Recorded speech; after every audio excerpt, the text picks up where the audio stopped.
ओम नमः शिवाय। आप सभी का शिव पुराण के इस कथा श्रवण में हार्दिक स्वागत है। आप सभी को सादर प्रणाम। भगवान भोलेनाथ की वाणी शिववाणी शिव पुराण में हम वायव्य संहिता की जो कथा हैं उनका श्रवण कर रहे हैं। कल तक हमने अध्याय 6 तक की जो कथा थी उसका श्रवण किया था। आज 7वें अध्याय से हम प्रारंभ करेंगे और जो 7वां अध्याय है वो है ब्रह्मा जी की मूर्छा, उनके मुख से रुद्रदेव का प्राकट्य, सब प्राण हुए ब्रह्मा जी के द्वारा 8 नामों से महेश्वर की स्तुति तथा रुद्र की आज्ञा से ब्रह्मा द्वारा सृष्टि रचना। आइए ये कथा प्रारंभ करते हैं। तदंतर काल महिमा प्रलय ब्रह्मांड की स्थिति तथा सर्ग आदि का वर्णन करके वायु देवता ने कहा, पहले ब्रह्मा जी ने 5 मानस पुत्रों को उत्पन्न किया जो उनके प्रकार ही समान थे। उनके नाम इस प्रकार हैं: सनक, सनंदन, विद्वान, सनातन, ऋभु और सनत कुमार। वे सब के सब योगी, वीतराग और ईर्ष्या दोष से रहित थे। इन सब का मन ईश्वर के चिंतन में लगा रहता था, इसलिए उन्होंने सृष्टि रचनाओं की इच्छा नहीं की। सृष्टि से विरत हो सनक आदि महात्मा जब चले गए तब ब्रह्मा जी ने पुनः सृष्टि की इच्छा से बड़ी भारी तपस्या की। इस प्रकार दीर्घ काल तक तपस्या करने पर भी जब कोई काम न बना तब उनके मन में दुख हुआ। उस दुख से क्रोध प्रकट हुआ। क्रोध से आविष्ट होने पर ब्रह्मा जी के दोनों नेत्रों से आंसू की बूंदें गिरने लगी। उन अश्रु बिंदुओं से भूत प्रेत उत्पन्न हुए। अश्रु से उत्पन्न हुए उन सब भूत प्रेतों को देखकर ब्रह्मा जी ने अपनी निंदा की। उस समय क्रोध और मोह के कारण उन्हें तीव्र मूर्छा आ गई। क्रोध से आविष्ट हुए प्रजापति ने मूर्छित होने पर अपने प्राण त्याग दिए। तब प्राणों के स्वामी भगवान नील लोहित रुद्र अनुपम कृपा प्रसाद प्रकट करने के लिए ब्रह्मा जी के मुख से वहां प्रकट हुए। उन जगदीश्वर प्रभु ने अपने को 11 रूपों में प्रकट किया। महादेव जी ने अपने उन महामना 11 स्वरूपों से कहा, बच्चों, मैंने लोक पर अनुग्रह करने के लिए तुम लोगों की सृष्टि की है, अतः तुम आलस्य रहित हो। संपूर्ण लोक की स्थापना, हित साधन तथा प्रजा संतान की वृद्धि के लिए प्रयत्न करो। महेश्वर के ऐसा कहने पर वे रोने और चारों ओर दौड़ने लगे। रोने और दौड़ने के कारण उनका नाम रुद्र हुआ। जो रुद्र हैं वे निश्चय ही प्राण हैं और जो प्राण हैं वे ही महात्मा रुद्र हैं। तत्पश्चात ब्रह्मा पुत्र महेश्वर ने दया करके मरे हुए देवता परमेष्टि ब्रह्मा जी को पुनः प्राण दान दिया। ब्रह्मा जी के शरीर में प्राणों के लौट आने पर रुद्रदेव का मुख प्रसन्नता से खिल उठा। उन विश्वनाथ ने ब्रह्मा जी से यह उत्तम बात कही, उत्तम व्रत का पालन करने वाले जगत गुरु महाभाग विरंच, डरो मत। मैंने तुम्हारे प्राणों को नूतन जीवन प्रदान किया है, अतः सुख से उठो। स्वप्न में सुने हुए वाक्य की भांति उस मनोहर वचन को सुनकर ब्रह्मा जी ने प्रफुल्ल कमल के समान सुंदर नेत्रों द्वारा धीरे से भगवान हर की ओर देखा। उनके प्राण पहले की तरह लौट आए थे, अतः ब्रह्मा जी ने दोनों हाथ जोड़कर स्नेह युक्त गंभीर वाणी द्वारा उनसे कहा, प्रभो, आप दर्शन मात्र से मेरे मन को आनंद प्रदान कर रहे हैं, अतः बताइए आप कौन हैं जो संपूर्ण जगत के रूप में स्थित हैं। क्या वे ही भगवान आप 11 रुद्रों में या 11 रूप में प्रकट हुए हैं?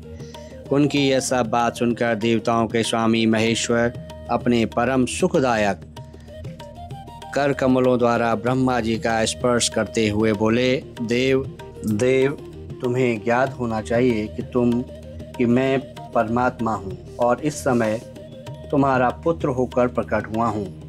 ये जो 11 रुद्र हैं तुम्हारी सुरक्षा के लिए यहाँ आए हैं, अतः तुम मेरे अनुग्रह से इस तीव्र मूर्छा को त्याग कर उठो और पूर्ववत प्रजा की सृष्टि करो। भगवान शिव के ऐसा कहने पर ब्रह्मा जी के मन में बड़ी प्रसन्नता हुई। उन विश्वात्मा ने 8 नामों द्वारा परमेश्वर शिव का स्तवन किया। ब्रह्मा जी बोले, भगवान रुद्र आपका तेज असंख्य सूर्यों के समान है। और ये इस प्रकार उन्होंने पहले जो संस्कृत में जो वो श्लोक हैं उनको मैं पढ़ रहा हूँ, उसके बाद ये हम हिंदी में इसका अनुवाद बताएंगे। ब्रह्मोवाच नमस्ते भगवन् रुद्र भास्करामित तेजसे नमो भवाय देवाय रसायाम्बुमयात्मने सर्वाय चित्तिरूपाय नंदीश्वरभये नमः ईशाय वशवे तुभ्यं नमः स्पर्शमयात्मने पशूनां पतये चैव पावकायाति तेजसे भीमाय व्योमरूपाय शब्दमात्राय ते नमः उग्रयोग्रस्वरूपाय यजमानात्मने नमः महाशिवाय सोमाय नमस्तत्वमृतमूर्तये। इस प्रकार ब्रह्मा जी बोले, भगवान रुद्र आपका तेज असंख्य सूर्यों के समान अनंत है, आपको नमस्कार है। रस स्वरूप और जलमय विग्रह वाले आप भव देवता को नमस्कार है। नंदी और सुरभि कामधेनु ये दोनों आपके स्वरूप हैं। आप पृथ्वी रूपधारी सर्व को नमस्कार है। स्पर्शमय वायु रूप वाले आपको नमस्कार है। आप ही वसु रूपधारी ईश हैं, आपको नमस्कार है। अत्यंत तेजस्वी अग्नि रूप आप पशुपति को नमस्कार है। शब्दंत मात्रा से युक्त आकाश रूपधारी ईश आकाश रूपधारी आप भीमदेव को नमस्कार है। उग्र रूप वाले यजमान मूर्ति आपको नमस्कार है। सोम रूप आप अमृत मूर्ति महादेव को नमस्कार है। इस प्रकार 8 मूर्ति और 8 नाम वाले भगवान शिव को मेरा नमस्कार है। इस प्रकार विश्वनाथ महादेव की स्तुति करके लोक पितामह ब्रह्मा ने प्रणाम पूर्वक उनसे प्रार्थना की। भूत भविष्य और वर्तमान के स्वामी मेरे पुत्र भगवान महेश्वर कामनाशन आप सृष्टि के लिए मेरे शरीर से उत्पन्न हुए हैं, इसलिए जगत प्रभु इस महान कार्य में संलग्न हुए मुझ ब्रह्मा की आप सर्व सहायता करें और स्वयं भी प्रजा की सृष्टि करें। ब्रह्मा जी के इस प्रकार प्रार्थना करने पर कल्याणकारी त्रिपुर नाशक रुद्रदेव ने कहा, बहुत अच्छा कहकर उनकी बात मान ली। तदंतर प्रसन्न हुए महादेव जी का अभिनंदन करके सृष्टि के लिए उनकी आज्ञा पाकर भगवान ब्रह्मा ने अन्य प्रजाओं की सृष्टि आरंभ की। उन्होंने पहले अपने मन से ही मरीच, भृगु, अंगिरा, पुलस, शपुला, क्रतु, अत्रि और वशिष्ठ की सृष्टि की। ये सब ब्रह्मा जी के पुत्र कहे गए हैं। धर्म, संकल्प और रुद्र के साथ इनकी संख्या 12 होती है। ये सब पुराने गृहस्थ हैं। देवगणों सहित इनके 12 दिव्य वंश कहे गए हैं, जो प्रजावान, क्रियावान तथा महर्षियों से अलंकृत हैं। तत्पश्चात जल पर स्थित हुए रुद्र सहित ब्रह्मा जी ने देवताओं, असुरों और पितरों और इस मनुष्यों की सृष्टि करने का विचार किया। ब्रह्मा जी ने सृष्टि के लिए समाधिस्थ हो अपने चित्त को एकाग्र किया। तत्पश्चात मुख से देवताओं को, कोख से पितरों को, कटि से के अगले भाग से असुरों को तथा प्रजनन इंद्रिय से सब मनुष्यों को उत्पन्न किया। उनके गुदा स्थान से राक्षस उत्पन्न हुए, जो सदा भूख से व्याकुल रहते हैं। उनमें तमोगुण और रजोगुण की प्रधानता होती है। वे रात को विचरते और बलवान होते हैं। सांप, यक्ष, भूत और गंधर्व भी ब्रह्मा जी के अंगों से उत्पन्न हुए हैं। उनके पक्ष भाग से प्राणी हुए। वक्ष स्थल से अजंगम स्थावर प्राणियों का जन्म हुआ। मुख से बकरों और पाश भाग से भुजंगमों की उत्पत्ति हुई। दोनों पैरों से घोड़े, हाथी, शरभ, नीलगाय, मृग, ऊंट, खच्चर, व्यंग, न्यूंक नामक मृग तथा पशु जाति के अन्यान्य प्राणी उत्पन्न हुए। रोमावलियों से औषधियाँ और फल मूलों का प्राकट्य हुआ। ब्रह्मा जी के पूर्ववर्ती मुख से गायत्री छंद, ऋग्वेद, त्रिवत स्तोम, तथंतर साम तथा अग्निष्टोम नामक यज्ञ की उत्पत्ति हुई। उनके दक्षिण मुख से यजुर्वेद, त्रिष्टुप छंद, पंचदश स्तोम, बृहत साम और उक्त नाम की यज्ञ की उत्पत्ति हुई। उन्होंने अपने पश्चिम मुख से सामवेद, जागती छंद, सप्तदश स्तोम, वैरूप्य शाम और अतिरात्र नामक यज्ञ को प्रकट किया। उनके उत्तरवर्ती मुख से एकविंश स्तोम, अर्थर्ववेद, अप्तोर्याम नामक यम, अनुष्टुप छंद और वैराज नामक शाम का प्रादुर्भाव हुआ। उनके अंगों से और भी बहुत से छोटे बड़े प्राणी उत्पन्न हुए। उन्होंने यक्ष, पिशाच, गंधर्व, अप्सराओं के समुदाय, मनुष्य, किन्नर, राक्षस, पक्षी, पशु, मृग और सर्प आदि संपूर्ण नित्य एवं अनित्य स्थावर जंगम जगत की रचना की। उसमें से जिन्होंने जैसे जैसे कर्म पूर्व कल्पों में अपनाए थे, पुनः पुनः सृष्टि होने पर उन्होंने फिर उन्हीं कर्मों को अपनाया।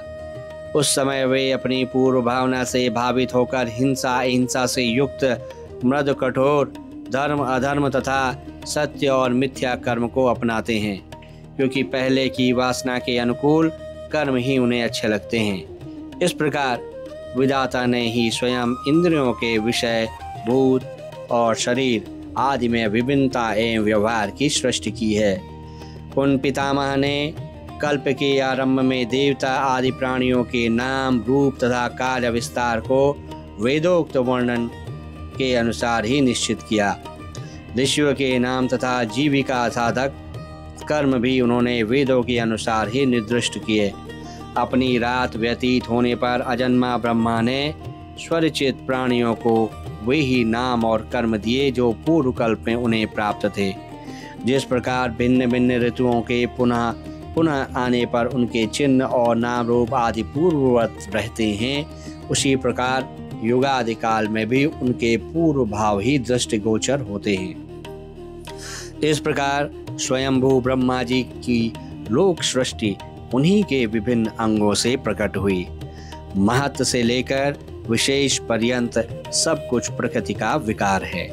यह प्राकृत जगत चंद्रमा और सूर्य की प्रभा से उद्भासित, ग्रह और नक्षत्रों में मंडित, नदियों, पवनों, पर्वतों तथा समुद्रों से अलंकृत और भांति भांति के रमणीय नगर एवं समृद्धशाली जनपदों से सुशोभित है। इसी को ब्रह्मा जी का वन या ब्रह्म वृक्ष कहते हैं। उस ब्रह्मा वन में अव्यक्त एवं सर्वज्ञ ब्रह्मा विचरते हैं। वह सनातन ब्रह्म वृक्ष अव्यक्त रूपी बीज से प्रकट एवं ईश्वर की अनुग्रह पर स्थित है। बुद्ध इसका तना और बड़ी बड़ी डालियां हैं। इंद्रियां भीतर के खोखले हैं। महाभूत इसकी सीमा है। विशेष पदार्थ इसके निर्मल पत्ते हैं। धर्म और अधर्म इसके सुंदर फल हैं तथा यह संपूर्ण भूतों के जीवन का सहारा है। ब्राह्मण लोग द्युलोक को उनका मस्तक, आकाश को नाभि, चंद्रमा और सूर्य को नेत्र, दिशाओं को कान और पृथ्वी को उनके पैर बताते हैं। वे अचिंत्य स्वरूप महेश्वर ही सब भूतों के निर्माता हैं। उनके मुख से ब्राह्मण प्रकट हुए हैं। वक्ष स्थल के ऊपरी भाग से क्षत्रियों की उत्पत्ति हुई है। दोनों जांघों से वैश्य और पैरों से शूद्र उत्पन्न हुए हैं। इस प्रकार उनके अंगों से ही संपूर्ण वर्णों का प्रादुर्भाव हुआ है। इस प्रकार हमने आज 7वें अध्याय से लेकर 12वां अध्याय तक की शिव पुराण का जो कथा है उसका श्रवण किया है। आज की जो कथा है उसको यहीं पे विराम करते हैं और आगे यहाँ से प्रारंभ करेंगे। जो हमारा अगले अध्याय हैं उनसे प्रारंभ करेंगे, जो कि अगला अध्याय है भगवान रुद्र के ब्रह्मा जी के मुख से प्रकट होने का रहस्य, रुद्र के महामहिम स्वरूप का वर्णन, उनके द्वारा रुद्र ग्रहों की सृष्टि तथा ब्रह्मा जी के रोकने से उनका सृष्टि से विरत होना। ये हम अगले अध्याय में सुनेंगे। तब तक के लिए आप सभी लोग पर भगवान भोलेनाथ की कृपा बनी रहे। आज हम इस कथा श्रवण को यहीं पे समाप्त करते हैं। तब तक के लिए आप सब लोग अपने जीवन में व्यस्त रहें और भगवान भोलेनाथ की कृपा आपके ऊपर बनी रहे। आपसे मैं हमेशा की तरह एक निवेदन करूंगा कि ये कथाएं जो आप सुन रहे हैं आप स्वयं भी सुने और दूसरों को भी सुनाएं, क्योंकि आप दूसरों को सुनाएंगे, खासकर उन लोगों को जो लोग स्वयं स्वाध्याय नहीं कर सकते, जो स्वयं इतने भगवान ने उनको समर्थ नहीं बनाया है जो इसे सुन सकें, उनके पातक का विनाश होगा और आपका पुण्य वृद्धि होगी। तो आप इस विषय में जरूर ध्यान दें और दूसरे लोगों को भी कथा श्रवण कराएं, और इससे धर्म, जो आपका धर्म और पुण्य होगा वो पुष्ट होगा, धर्म पुष्ट होगा, भक्ति पुष्ट होगी और पुण्य बढ़ेगा। चलिए आज की कथा यहीं पे विराम करते हैं। हर हर महादेव, जय श्री केदार।